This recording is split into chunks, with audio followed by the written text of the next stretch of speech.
3号。大家好，我叫谢芷金，来自湖南，然后现在是一名音乐老师。我想问一下男嘉宾，你的工作是分季节性的，这个另一半他是哪个地方的，你在意吗？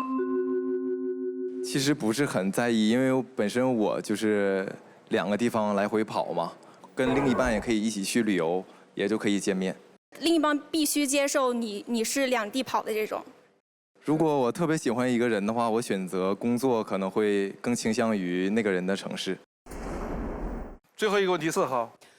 大家好，我叫宁曼宇，今年24岁，来自浙江杭州，现在是一名行政专员。问一下男嘉宾，因为你的 VCR 现在是定居深圳，然后如果说后期遇到感情是异地的问题的话，你会怎样去处理这个距离的问题？就是多久见一次面的这个频率？如果工作不忙的话，希望1个月见2次到3次左右。